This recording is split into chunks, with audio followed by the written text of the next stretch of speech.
नमस्कार, जय श्री राम। हमारे साथ जुड़ चुके हैं गुरुजी अवनीश सर और प्रारब्ध चैनल से जुड़ चुके हैं। सर के बारे में कितना इंट्रोडक्शन दिया जाए? सर के बारे में तो आप लोग सब जानते ही हैं और कम से कम अभिषेक तिवारी शो के 50% से अधिक दर्शक तो मैं उम्मीद करता हूँ ज़रूर देखते हैं। तो इंट्रो पे नहीं जाते हैं, सीधे कहानी पे आते हैं।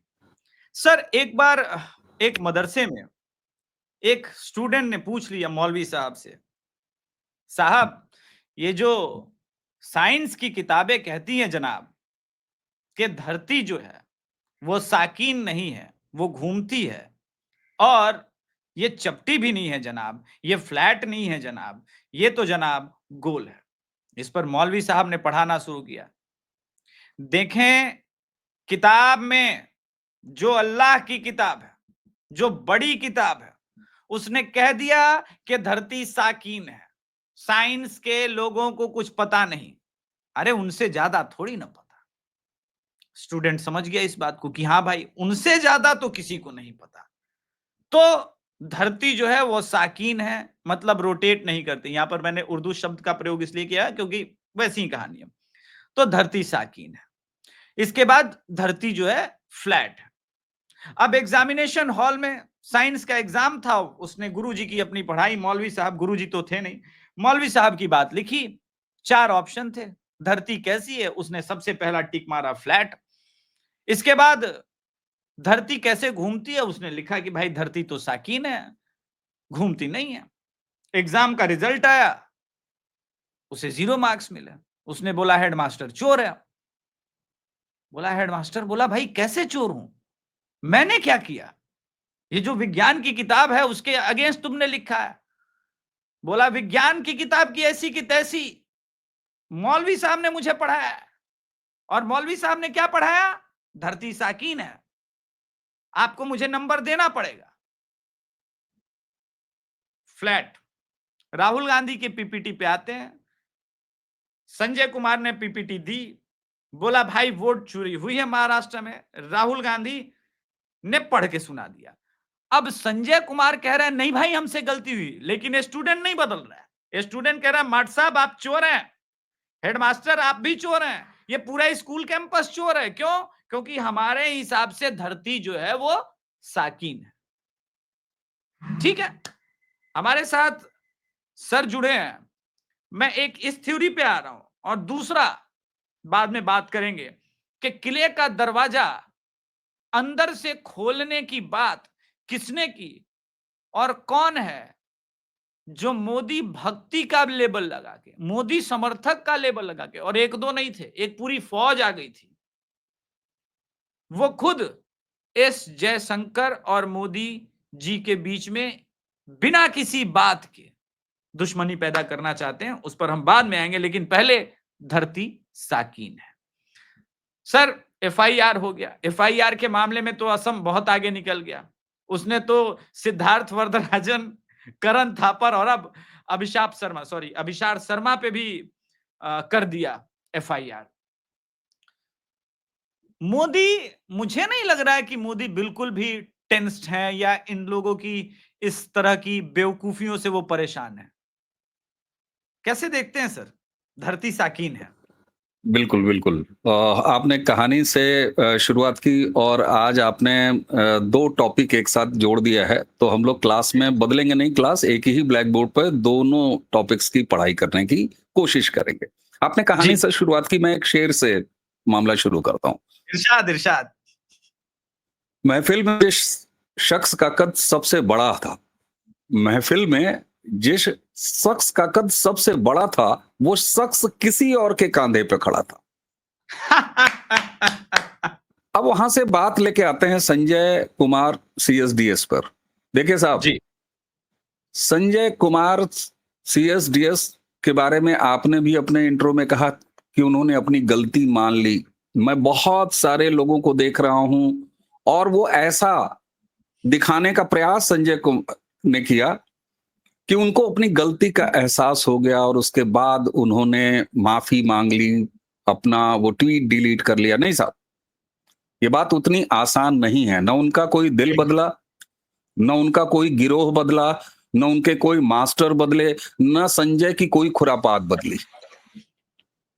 इलेक्शन कमीशन की प्रेस कॉन्फ्रेंस के दौरान चीफ इलेक्शन कमीशन ने जो 7 दिन की मोहलत और वार्निंग में उसको दोनों कह रहा हूं, बिना किसी का नाम लिए, नाम तो चीफ इलेक्शन कमीशन ने राहुल गांधी का भी नहीं लिया, यानी वो एड्रेस थे कि हम करोड़ों, जिसमें आप भी शामिल हैं, मैं भी शामिल हूं और हमारे तमाम दर्शक शामिल हैं, हम करोड़ों मतदाताओं को अपराधी बनाने की जो साजिश, मैं कोट नहीं कर रहा हूं, लेकिन अगर उस प्रेस कॉन्फ्रेंस को उठा के दोबारा से सुन लिया जाए तो वो हमें डिफेंड कर रहे थे, चीफ इलेक्शन कमीशन, हम भारत के करोड़ों मतदाताओं को, कि कृपा करके इस तरह के दूषित काम करने के प्रयास में आप हमारे करोड़ों मतदाताओं को अपराधी मत बनाइए कि हमारे नाम 5 जगह हैं, हमारे नाम गलत हैं, हम 18 बार वोट डालते हैं।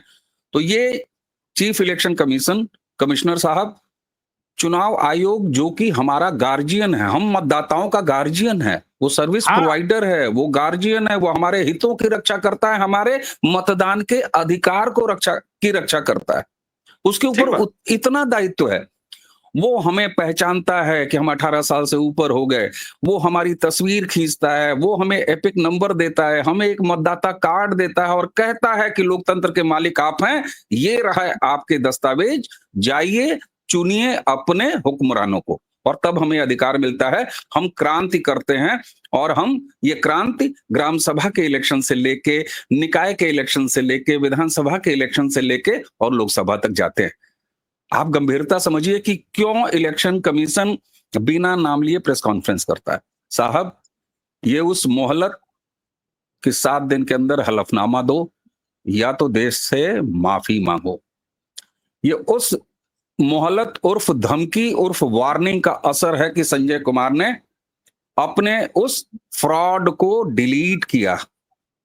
अच्छा, मुझे ये बताइए, ये सूचनाओं का इतना दौर है अभिषेक भाई, संजय कुमार ने एक ट्वीट कर दिया था, ठीक, पवन खेड़ा और 2-4 लोगों ने और उसी आधार पर रिट्वीट कर दिया था। राहुल गांधी पूरी वोट चोरी नाम की एक फ्रॉड फिल्म बनाने निकल पड़े थे, स्क्रिप्ट, कैमरा और न जाने क्या लेके। इस समय लोकेशन उनकी बिहार में है, उन्होंने बिहार में किया है सर, इसलिए ये टॉपिक करेगा वो, मैं आऊंगा, मैं वहां भी आऊंगा। अब आप मुझे ये बताइए कि अगर संजय कुमार ने ट्वीट डिलीट करके माफी नहीं मांगी होती तो कितनों का ध्यान गया होता? मैं पूरे दावे से कह रहा हूं, या तो कोई आके अभी मुझे क्रेडिट लेके दिखा दे कि नहीं साहब, उस व्यक्ति के माफी मांगने से पहले इसको मुद्दा बना दिया गया था। क्या ऐसा हुआ था? नहीं हुआ था। यह पूरा मामला ब्रेक ही तब हुआ जब संजय ने अपने ट्वीट को डिलीट किया, एक्सपोस्ट को, और उसके बारे में माफीनामा लिखा। कारण क्या? कारण ये कि जो बिना नाम लिए प्रेस कॉन्फ्रेंस की गई थी, केवल जबानी जमा खर्च नहीं, क्योंकि इलेक्शन कमीशन तो जबानी जमा खर्च के खिलाफ ही लड़ रहा है। बिल्कुल, इलेक्शन कमीशन ने, मैं अपने विश्वस्त सूत्रों के माध्यम से आपको बता रहा हूं, सभी दर्शकों को बता रहा हूं, कल परसों से मैं लगातार बोल रहा हूं, इलेक्शन कमीशन स्क्रूटनाइज करके लिस्ट, नाम तैयार करके बैठे हुए हैं और उनकी तैयारी लगातार चल रही है।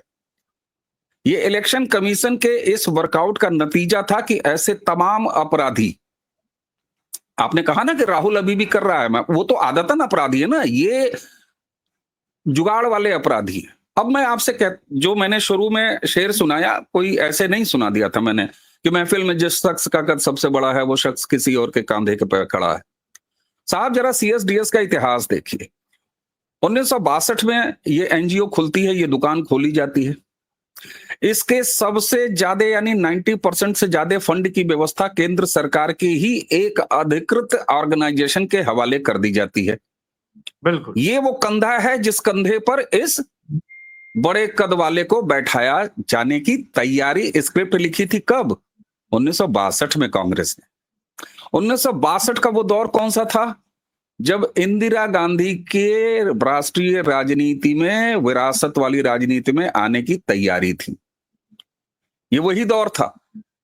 और जिस महिला ने इसकी स्थापना की, जरा उनके बारे में कुछ गूगल कर लें हमारे दर्शक, तो उनका भी बैकग्राउंड आपको पता लग जाएगा कि वो कितनी प्रख्यात विद्वान है। अब उसके बाद इलेक्शन में डेटाओं का खेल, डेटाओं का महत्व, डेटाओं का प्रेजेंटेशन, और एक चेहरा योगेंद्र सलीम यादव। योगेंद्र सलीम यादव को 90s में प्लेस किया गया इसी सीएसडीएस में एज अ डायरेक्टर।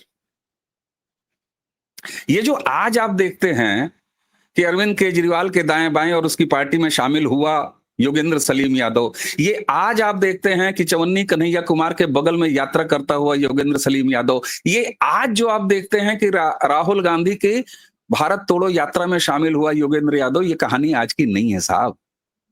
पहले उसे सेफ्रोलॉजिस्ट बनाया गया, बाकायदे सीएसडीएस में आंकड़ों की बाजीगरी के लिए प्लेस किया गया। वो जो दांत चबा चबा के मीठा मीठा बतियाने की कला, और 90s में जब इलेक्शन होते थे दूरदर्शन के जमाने से, उन तमाम दर्शकों ने देखा होगा कि किस तरीके से, और हमें कितना ऑथेंटिक लगता था। आहा, ये आदमी तर्क डेटास पे बात करता है और इसलिए इसकी कही बातें बिल्कुल ठीक। अब वहां से सीन कट करता हूं, जो लोग भी मूवी मेकिंग में जानते होंगे तो सीन कट करिए। अब सीन उठा के लाइए यात्रा और अरविंद केजरीवाल की राजनीतिक पार्टी गिरोह में शामिल होने, उससे भी आगे लेके चले आइए। इस समय एसआईआर के खिलाफ जो कोर्ट में मुकदमे चल रहे हैं, उसमें सबसे प्रभावी दूसरे पक्ष की तरफ से योगेंद्र यादव एक्टिव है अदालत में। बिल्कुल, ये केवल संयोग है, नहीं, ये केवल संयोग नहीं हो सकता। और आप सोचिए, जब कांग्रेस सीना फुला के ये कहती है, कांग्रेसी इकोसिस्टम जब सीना फुला के ये कहता है कि सरकार तुम्हारी, सिस्टम हमारा, तो ये तैयारी आज की नहीं है, 1962 की ये तैयारी है। अभी तो ये एक फील्ड जिसमें जब उन्हें लगा कि वो लगातार चुनाव हार रहे हैं और उनके एक चश्म चिराग राहुल गांधी और उनके आसपास की कोठरी को लगा कि अब इलेक्शन कमीशन को ही कटघरे में खड़ा कर दो, और जिस तरह से पूरी दुनिया के देशों में सिलसिलेवार एक घटनाक्रम शुरू हुआ है इलेक्टेड सरकारों को अपदस्थ करने का, जो कि बांग्लादेश तक आकर रुकता है, पाकिस्तान उसमें शामिल है और तमाम ऐसे देश हैं। आप देखिए, जनरल गद्दाफी से लेके और तमाम ऐसे उदाहरण आपके सामने हैं। तो ये एक मोडस ऑपरेंडी इस समय लॉन्च कर दिया गया। होमवर्क कब का? 1962 का। अब एक चीज और देखिए, राहुल गांधी हो या उनकी कांग्रेस हो या संजय कुमार, एक दक्षिण जो टोला है हमारा राष्ट्रवादी, जो हमारा टोला है, मैं किसी का अनादर तो नहीं करता, लेकिन हम समय नहीं खर्च करते। अभिषेक जी, सत्ता के 3 टर्म आपको आए और आपने देखा होगा, अरे ये नहीं हुआ, अरे वो नहीं हुआ, 11 साल से मोदी क्या कर रहे हैं, कैसा कर रहे हैं, अरे अरे हुआ ये नहीं हुआ। साहब, आप उस मानसिकता से लड़ रहे हैं, उस एस्टेब्लिशमेंट से लड़ रहे हैं जिसकी तैयारी 1960-62 से तैयार होकर रखी है और आज इंप्लीमेंट करके बैठे हुए हैं वो। ये अलग बात है कि उनको सड़कों पर भाव नहीं मिल रहा। तो इसलिए संजय कुमार ने कहीं से भी उनके दिल के अंदर अंतरात्मा नहीं जगी। अपराधी हमेशा चैतन्य तब होता है, एक्शन में तब आता है जब उसको पता होता है कि खाकी वर्दी एक्टिव हो गई है। और एक बड़ी सहज सी बात बताता हूं साहब, मुंह से कुछ भी आप बकते रहिए, चौड़े होके कहीं भी बोलते रहिए, और नेताओं के लिए तो और आसान है ये, क्योंकि उनका तो काम ही यही है। लेकिन साहब, दरवाजे पर एक परवाना लेके जब 2 सिपाही आके खड़े हो जाते हैं ना, असली औकात आदमी की वहां से शुरू होती है। न हो याद अगर, तो अर्नब जैसे व्यक्तित्व को भी देख लीजिए। बिल्कुल, जब घर के दरवाजे पर पुलिस आके खड़ी हो जाती है ना, अभिषेक जी, बड़े बड़ों को देखा है, जेल की रोटी जेल के अंदर जाना, और भला हो हमारे देश की न्यायिक व्यवस्था को, क्योंकि हम सबको ये दृढ़ विश्वास है कि एक बार घुसे तो न जाने कब वापस आएंगे। ठीक बात। इसलिए यह सारा कुछ, जो कुछ भी घटनाक्रम चल रहा है, जो कुछ भी पर्दाफाश हुआ है, और जिस बेशर्मी से पवन खेड़ा, संजय कुमार, ये सारे के सारे बैकफुट पर आए हैं और अब तो ये आरोपी हैं। और कुछ लोग ये कह रहे हैं महाराष्ट्र पुलिस ने एफआईआर दर्ज किया है, 4 धाराएं लगाई हैं, बीएनएस की 4 धाराएं हैं। पहली धारा कहती है कि चुनाव में गलत तरीके से बयानबाजी करके इलेक्शन को प्रभावित करना, ये पहला चार्ज है जो फ्रेम हुआ है अभिषेक जी। जी जी। दूसरा है आपराधिक कृत्य को समर्थन ही नहीं बल्कि उसको प्रश्रय देना, उस अपराध की श्रेणी में दूसरी धारा आती है। जी। तीसरी आती है सार्वजनिक रूप से अशांति पैदा करने का प्रयास करना, ये तीसरा आरोप कहता है। और चौथा कहता है डेटा की फोर्जरी। अब मैंने कल एक बात कही थी अपने यहां, और मैं आपके यहां भी ये अर्ज करना चाहता हूं कि महाराष्ट्र पुलिस को साधुवाद। बहुत सारे लोग ये निराशा व्यक्त करते हैं, अरे साहब 2 मिनट में जमानत हो जाएगी, सारी जमानती धाराएं हैं। ठीक है साहब, हो जाएगी, लेकिन पुलिस रिकॉर्ड में नाम आ गया ना, एक आधार मिल गया ना। कोर्टों में केस कैसे लड़े जाते हैं? नारों से नहीं लड़े जाते। और माफ कीजिएगा अगर कोई कहे नहीं साहब 11 साल की सरकार है, तो क्या चाहते हैं? मोदी को तानाशाह बनाना चाहते हैं। यही तो वो चाहते हैं कि आप सिद्ध कर दें कि मोदी तानाशाह है। लेकिन मोदी की राजनीति यह है कि वो इतना ठंडा करके खाते हैं कि सामने वाला खुद ही अपने सारे अपराध खोल के आपको अवसर दे देता है। आज सीएसडीएस पूरी तरीके से अब अपराधी और एक फ्रॉड दुकान साबित हो गई है। अरे इस एपिसोड से पहले तो बहुत सारे लोगों को अभिषेक जी ये पता था कि ये गवर्नमेंट ऑफ इंडिया की ही कोई ऑर्गेनाइजेशन है, भला हो ये एनजीओ है साहब। कुछ लोग ये कह रहे हैं कि केंद्र सरकार का शिक्षा मंत्रालय इनको इतना बड़ा फंड देता था। जी हाँ, देता था, बिल्कुल देता था। और जो 90% से ऊपर फंड देने वाली ऑर्गेनाइजेशन है उसने सो कॉज नोटिस दे दिया है। बिल्कुल। अब सवाल ये होता है कि क्यों देता था? भाई एक ऐसी ऑर्गेनाइजेशन बनाई गई जिसने अपने आप को इस तरीके से प्लेस किया कि हम डेटास ग्राउंड से उठाते हैं, उसको अच्छे तरीके से टैबलेट करते हैं, टैबलेट करके उसको अलग अलग रेफरेंसेस में अपने पास स्टोर रखते हैं। इसलिए अकादमिक रिसर्चेस के लिए, चाहे वो यूनिवर्सिटीज हो, चाहे वो कॉलेजेस हो, यहां तक कि कारपोरेट वर्ल्ड, यहां तक कि कारपोरेट कम्युनिकेशन के काम करने वाले, यहां तक कि प्रशांत किशोर का जो पुराना पेशा रहा है जिसमें वो इलेक्शन मैनेजमेंट करते थे, वो सारे लोगों को डेटास की जरूरत होती है। और आज के समय में पार्टियों को भी जरूरत होती है, अलग अलग प्राइवेट गवर्नमेंट ऑर्गेनाइजेशंस को भी जरूरत होती है। इसलिए शिक्षा मंत्रालय का यह नैतिक दायित्व है कि अगर इस तरह की कोई दुकान अपने आप को प्लेस करे, तब तक जब तक कि वो ब्लैकलिस्ट ना हो जाए तब तक उसे वित्त पोषित करना है। आखिर 11 साल में एक और उपलब्धि जुड़ी ना कि एक ऐसी दुकान जो 1962 में कांग्रेस ने प्लेस की थी, आज उसकी प्रामाणिकता बिल्कुल नंगी होकर सबके सामने है। तो साहब अंत में यही कहूंगा, राहुल गांधी हलफनामा क्यों नहीं दे रहा है? सुप्रिया सुलेनेत ने खुद कबूल लिया इस बात को। हाँ। कि अले साहब पिछली बार दे दिया था बेचारे ने, आपने उनकी मेंबरशिप खा ली, इस बार बिल्कुल नहीं देंगे क्योंकि आप फिर खा जाओगे। ये आदतन अपराधी व्यक्ति है। और इस केस में भी मैं आपसे कह रहा हूं, इस केस में भी राहुल गांधी सस्ते में नहीं छूटेंगे। और अंत में अपनी बात अभी विराम देने से पहले मैं अपील करूंगा कि महाराष्ट्र पुलिस ने जो इनिशिएटिव लिया है, इस देश में अलग अलग प्रदेशों की पुलिस, अलग अलग प्रदेशों के संगठनों को हजारों की संख्या में संजय कुमार के ऊपर एफआईआर होनी चाहिए। क्यों? क्योंकि ये केवल महाराष्ट्र के विधानसभा, एक विधानसभा का सवाल नहीं था। इस देश के लोकतंत्र को अगर दूषित किया जाएगा, इलेक्शन प्रणाली पर ही सवाल उठा दिया जाएगा, तो जो धारा एक लगाई है सार्वजनिक उपद्रव पैदा करने की स्थिति, तो आप क्या समझते हैं उत्तर प्रदेश, बिहार में उपद्रव नहीं पैदा होगा? राजस्थान में उपद्रव पैदा नहीं होगा? क्या राहुल गांधी अपनी असफल कोशिश नहीं कर रहे हैं सड़क पर उतार देने की?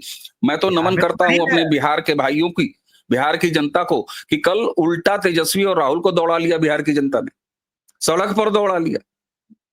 तो साहब देखिए, मैंने पिछली बातचीत में भी आपसे कहा था कि राहुल गांधी, उनका इकोसिस्टम ये बहुत बड़ी भूल कर रहा है पहचानने में, क्योंकि वो ग्राउंड से जुड़े नहीं हैं। भारत बांग्लादेश नहीं है, भारत बांग्लादेश नहीं है, ये डीएनए का फर्क है। अगर डीएनए का फर्क नहीं होता तो कांग्रेस की औकात नहीं थी कि 1947 में हमारे देश के 2 टुकड़े कर दिए। बिल्कुल बिल्कुल बिल्कुल, ये डीएनए तो ये है। और कहीं से किसी का दिल विल नहीं जगा है भाई। चोर हैं अब पता है कि एफआईआर की तैयारी हो रही है, पता है कि इलेक्शन कमीशन का डंडा तैयार हो रहा है, इसलिए अभी सब भगेंगे साहब, सब भगेंगे।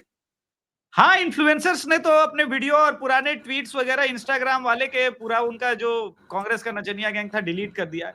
तो खैर, मैंने सर आप ही के शो में एक बात कही थी कि बिहारियों को बेवकूफ समझने वाले लोग ये भूल गए कि बिहार का सबसे बड़ा चुनाव ग्राम पंचायत का चुनाव होता है, सरपंच का। बिल्कुल, बिल्कुल। और मैंने उसी शो में जब ये बोला था, मैंने देखा नीचे काफी सारे लोगों ने इस बात को कमेंट सेक्शन में बोला कि बिल्कुल सही बात है कि हम लोग खुद गांव के पंचायत चुनाव से लड़े हैं, यहाँ वोट चोरी, एक बाहर का आदमी आ जाएगा, हमें पता नहीं चलेगा। तो ये जो एक समस्या है कि हम बुद्धिमान हैं और सारे बेवकूफ हैं, ये तो डुबाएगी। इसी बात से याद आया कि हम बुद्धिमान हैं और बाकी सारे बेवकूफ है, ये राष्ट्रवादियों के अंदर भी कीड़ा काटा। और जो एस जयशंकर जी के विरुद्ध जिस प्रकार का नैरेटिव तथा कथित रायता विंग के द्वारा कहा जाए, क्या कहा जाए समझ में नहीं आता, जो चला, हमने 2 दिन तक जो तमाशा देखा है सर, उस पर भी चर्चा जरूरी है ताकि लोग सही आदमी को पहचाने। मैं नाम नहीं लूंगा, लेकिन आप ये जो किले का दरवाजा किसने खोला, इसका देखिए अब कितना भयंकर इंपैक्ट। ये अंकित मयंक जो वेल नोन कांग्रेसी हैं, ये क्या लिख रहा है, Indian politics is Jain class and Narendra Modi is now getting checkmate, never underestimate Rahul Gandhi family, never ever, explosive thread chronology. ये राहुल गांधी, अंबानी जी आ गए, नरेंद्र मोदी जी आ गए, अंबानी जी घर पे मिलने गए, ठीक है।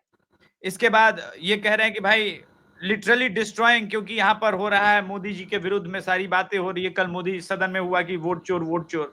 यहाँ ट्रंप और इनकी मुलाकात की तस्वीरें आ गई, जिससे सारा ये खेल हो रहा है कि भाई ट्रंप और अंबानी मिले, अंबानी बिट्रेड नरेंद्र मोदी, और इसके पीछे जो आदमी है वो एस जयशंकर है, ये पूरी आईएस लॉबी है। और हद तो ये हो गई कि कल से लोग कह रहे हैं कि 160 सांसद डायरेक्ट कनेक्टेड हैं, सरकार बस पलटने वाली है।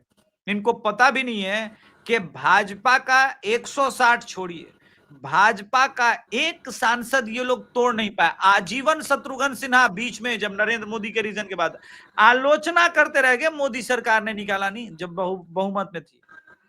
उनको भी पता है कि खेल कैसे खेलना है। जी sir, your expert comment on that sir. Abhishek ji, एक चीज जानते हैं, लोग की एक कहावत है, मुद्दे सुस्त गवाह चुस्त। राइट विंग में एक प्रॉब्लम है, इतने साल विपक्ष में रहे हैं तो जरा पहचान बनी नहीं। पिछले 10-11 सालों में पहचान बननी शुरू हुई है, अभी भी कद छोटा लगता है। तो कुछ नया ब्रेकिंग दे दें, कुछ नई चीज दे दें, कुछ ऐसा तूफान खड़ा कर दें। एक तो ये क्योंकि आपने जैसा कहा और जैसा हम लोगों ने पिछले 48-72 घंटों में देखा सोशल मीडिया पे, बढ़ाते हुए इस पूरी खिचड़ी को राइट विंगर ही दिखा सबसे ज्यादा। आपने अच्छा किया नाम नहीं लिया, हैंडल्स के क्या नाम लेने, जो प्रबुद्ध दर्शक है वो सब जानते हैं हम लोग किनके बारे में कह रहे हैं जी। लेकिन साहब, ये देगची रखी कहां गई थी, ये पकाया किसने था देगची? बहुत सारे लोग इसको ये मानेंगे कि सरकार के अंदर, यानी भारतीय जनता पार्टी की सरकार के अंदर, एनडीए के अंदर या टीम नरेंद्र मोदी के अंदर महत्वाकांक्षा की लड़ाइयां हो रही हैं। कई सारे नामों को एक दूसरे के सामने खड़ा किया जाने का प्रयास किया जाता है। इसी क्रम में दिल्ली वर्सेस उत्तर प्रदेश भी हर 4 महीने के बाद चंडू खाने के पेट में अनाप शनाप खाने के बाद गैस पैदा होती है और ये खड़ा किया जाता है। कभी दिल्ली में ही फलाने वर्सेस फलाने, अरे और तो और अभी कॉन्स्टिट्यूशन क्लब इलेक्शन के बहाने आप देख लीजिए, फलाने वर्सेस फलाने, फलाने वर्सेस ढिकाने, ये खड़ा करने का प्रयास किया जाता है। मैं तेजस्वी यादव से एक शब्द उधार लेता हूं, बड़ा सही कहा उस लड़के ने, जब वो सूत्र आधारित पत्रकारिता के बारे में उसने एक मिलता जुलता तक एक शब्द दिया था ना, उसको क्या बोला जाए, मतलब स्व आदरता विसर्जन के बाद जो वो निकलता है, उसने बड़ा सही एक बात कही। दरअसल 2014 से भारत में सूत्र आधारित पत्रकारिता तो समाप्त हो ही चुकी है। राजनीतिक गलियारों में जो सूत्रों से छन छन के, कभी किटी पार्टी से, कभी घर की मेड्स से, लुटियन जोन की मेडों ने वो ऐतिहासिक काम किए हैं, वो इंफॉर्मेशन का रेवोल्यूशन किया है साहब, की क्या कहना, कहानियां कहेंगे तो बिल्कुल। 1.5-2 घंटे का या अपनी चर्चा हो नहीं, जाएगी। बिल्कुल, बिल्कुल। तो साहब ये शातिर तरीके से पकाया गया कहां? कांग्रेस के इकोसिस्टम द्वारा। ध्यान से सुनिएगा, ये आंतरिक रूप से न कहीं डिससेटिस्फैक्शन से उपजी हुई बात है, न महत्वाकांक्षा से उपजी हुई बात है। क्यों? उस पर अभी थोड़ी देर बाद आऊंगा। ये बाहर से पकाया गया आजकल एक नया है। जिस दुकान के बहुत सारे चैन होते हैं, जैसे होता ना फलाने बिरयानी, डेकाने मोमोज, आपने देखा होगा, पता चला एक ही शहर में 8 दुकानें हैं, उनकी पूरी चैन है साहब। तो किचन इनका जो है सेंट्रलाइज्ड होता है, और एक ही सेंट्रलाइज्ड किचन में ये सारी प्रिपरेशंस होती हैं। उसके बाद अपनी व्हीकल से ये दुकानों के हिसाब से अलग अलग अपने चाइनीज स्टोर्स पर भेज देते हैं। कांग्रेस के पास और उसके इकोसिस्टम के पास एक सेंट्रलाइज्ड किचन है जो 365 डेज 24/7 अलग अलग रेसिपी ट्राई कर रहा है पिछले 11 सालों से। 2024 से ये आपको ज्यादा इसलिए दिखाई दे रहा है कि उसको लग रहा है सामने वाली दुकान का सेल कमजोर हो रहा है 240, इसलिए अपने यहां ज्यादा रेसिपी तैयार करो, हमारी बिक्री ज्यादा होने वाली है। और तभी राहुल गांधी कहते हैं 30 सीट का मामला है, हम तो इलेक्शन के बिना ही इनकी सरकार पलट देंगे। तभी 2024 के इलेक्शन रिजल्ट आने के बाद ही सुप्रिया शिनेत आपको बूम बूम करते हुए दिखाई देती है। और यही वजह है कि ये कहा जाता है कि नीतीश बाबू अलग चले जाएंगे, चंद्रबाबू नायडू भी तो चले ही जाएंगे। मैं आज भी पूरे दावे के साथ कहता हूं कि धनखड़ साहब के इस्तीफे के पीछे जो कुछ भी कहानियां बनाई गई, चाहे वो विपक्ष के खेमे से और चाहे पक्ष के खेमे से, उस सब के पीछे भी कांग्रेसी वही रेसिपी था जो उन्होंने अपने सेंट्रल किचन में पका के और जगह जगह सप्लाई किया था। और एक चीज बताऊं आपको, इस तरह का कोई भी माल नया बाजार में आता है ना, तो कुछ ऐसे काउंटर्स होते हैं जो कहते हैं अच्छा पेमेंट नहीं ना देना पड़ेगा। बोला नहीं नहीं साहब, खाली विंडो प्लेसमेंट कर दीजिए। ये मार्केटिंग के लोग अच्छी तरह जानते होंगे, कोल्ड ड्रिंक्स में और बाकी सारी एफएमसीजीज में ये चलता है कि पैसा नहीं देना है, केवल सामने फ्रंट वाले विंडो में इसकी प्लेसिंग कर दीजिए, बिकेगा तो ठीक है, पैसा ले लेंगे। तो कुछ ऐसे दुकानदार होते हैं, यही वो दुकानदार हैं जो राइट विंग में आपको दिखाई देते हैं, जो डेस्परेट हैं और इस तरह के आइटम को वो बारो कर लेते हैं। वरना ये बताइए, आपने इसको क्यों नहीं एड्रेस किया? इसलिए आपने क्यों नहीं एड्रेस किया कि ये बेकार न्यूज है। और सच बात तो ये है कि धनखड़ साहब के मामले में मैंने कहा कि जो उनका पास्ट ट्रैक है, मैं नहीं मानता कि इतना कुछ हुआ होगा। मुझे कई राष्ट्रवादियों ने गाली दिया, आपको तो पता नहीं है, जबकि मैं क्या अपनी बात कहूं। सभी लोग जानते हैं कि मैं दिल्ली में, मेरे जो सोर्सेस हैं यहाँ जहाँ है, वरना मैं यूट्यूब चैनल नहीं चला। कुछ दिन पहले मैंने अभिषेक जी, आज भी धनखड़ साहब के इस्तीफे की शाम के बाद अगले सुबह 8 बजे के हमारे चैनल पर हमारा वीडियो पड़ा है, सिंगल 12 या 13 मिनट का, मुझे ध्यान नहीं। आप मुझे ये बताइए, जो व्यक्ति 3 सार्वजनिक समारोहों में, कार्यक्रमों में बेहोश होकर गिर पड़े हों, बिल्कुल, आप क्या उनके साथ कुछ अशुभ हो जाएगा तभी मानेंगे स्वास्थ्य खराब है? नहीं, ये अपराध भी है। जिस आदमी ने अकेले 2021 2 मई के बाद ममता बनर्जी सरकार के अगेंस्ट सिर्फ हिंदुओं की बात की और लड़ाई लड़ी, वो लोग कह रहे हैं सतपाल मलिक बनने का वेट हो रहा है। और आप देखिए, आप किचन की रेसिपी की बात की ना आपने सर, मैं शो क्लोज करने से पहले मैं बता दूं दर्शकों को कि सर दूसरी रेसिपी कल राहुल गांधी ने बिहार में तैयार कर दी। कहा कहां है धनखड़ साहब, दिख नहीं रहे हैं। उसके बाद नीचे जस्टिस लोया वाला पोस्ट चालू हो गया है। अरे साहब, इसी में डिस्क्रिप्शन में मैं आपको भेजूंगा, ओमकार चौधरी सर के साथ अभी 5 दिन पहले या 4 दिन पहले हमारे यहाँ वीडियो है, करीब लगभग 1,80,000 या 85,000 दर्शकों ने देखा है, और उसका थंबनेल कहता है मिल गए धनखड़ साहब। बिल्कुल, धनखड़ साहब आज भी सेंट्रल विस्टा के कैंपस में मौजूद उपराष्ट्रपति भवन में ही हैं, और जब उपराष्ट्रपति रहते हुए जो उनके निजी सचिव थे, उन्हीं अधिकारी को, क्लास 1 के अधिकारी को उनका निजी सचिव कंटिन्यू किया गया है। वो टाइप 8 के बंगले के अधिकारी हैं, और उनका स्वास्थ्य चूंकि इस तरह का नहीं है कि अभी वो मूव कर सके। मैं बता रहा हूं, बहुत ऑथेंटिक ग्राउंड के आधार पर मैं बता रहा हूं। और उनकी श्रीमती जी प्रोटोकॉल के अगेंस्ट उनके कार्यक्रमों में साथ रहने लगी थी, क्योंकि उनका परिवार उन्हें अकेला नहीं छोड़ना चाहता था। ये वजह है जिसको भी कांग्रेस ने भी मुद्दा बनाने की कोशिश की। तो हमने तो कहा ओमकार सर के साथ बातचीत करते हुए कि भैया कोई उसको संजय राउत के पास ये वीडियो पहुंचा दो, मिल गए 4 किलो मौसमी लेके और पहुंच जाए धनखड़ साहब के पास स्वास्थ्य पूछने, जयराम रमेश को कोई दे दे, कपिल सिब्बल को कोई दे दे कि भैया ये मिल गए धनखड़ साहब। नहीं, बात वो है ही नहीं सर। जो मैंने कहानी सुनाई ना कि मौलवी साहब ने तो कह दिया है कि धरती साकीन है। मौलवी साहब एक स्टूडेंट को थोड़ी पढ़ा रहे हैं, मौलवी साहब तो पूरे मदरसे को पढ़ा रहे हैं। उन्होंने कह दिया धरती साकीन है, धरती फ्लैट है।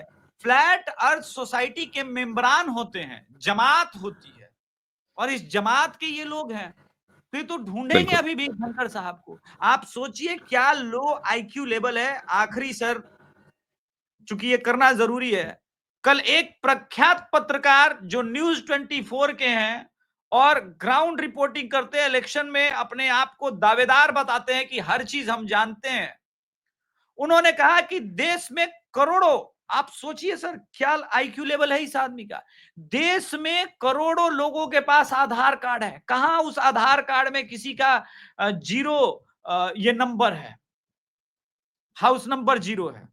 ये वरिष्ठ पत्रकार कोई और नहीं, इनका नाम मैं लूंगा, राजीव रंजन है, और कांग्रेसी इकोसिस्टम बता रही है इस पे। इस बदमाश आदमी को कोई बताए कि अरे आदमी, आधार कार्ड में 0 हाउस नंबर जैसी कोई व्यवस्था है क्या? तुम हाउस नंबर ना भी लिखो, जो एड्रेस लिखवाओगे वो एड्रेस माना जाएगा। आधार कार्ड में नहीं है। 2013 में चुनाव आयोग में यह हुआ कि हाउस नंबर का जगह कैसे भरा जाएगा, तो एक नंबर लिया गया कि कोई बात नहीं, जिसका हाउस नंबर नहीं है, क्योंकि पूरे देश में ऐसी स्थिति है, तो 0 हाउस नंबर। और इस महामूर्ख को सर चुनाव आयोग के पीसी के बाद भी समझ में नहीं आया। लास्ट कमेंट सर आपका इस महामूर्खता पर। देखिए इस सवाल इसको एड्रेस कर लेना बड़ा जरूरी है कि ये इतने थेथर क्यों हो गए हैं कि इनको इस तरह की चीजों का भी असर नहीं है। आपने मदरसे की याद लगातार दिलाई है, शिक्षा की भी याद दिलाई है। आप मुझे ये बताइए, ये कमर में पेटी बांध के जो उड़ जाते हैं, उनको किसी बात की परवाह होती है क्या? नहीं होती है ना। नहीं, ये लोकतंत्र और लोकतांत्रिक मूल्यों के सामने जिहादी मोड में खड़े हुए लोग हैं राहुल गांधी और उनका इकोसिस्टम।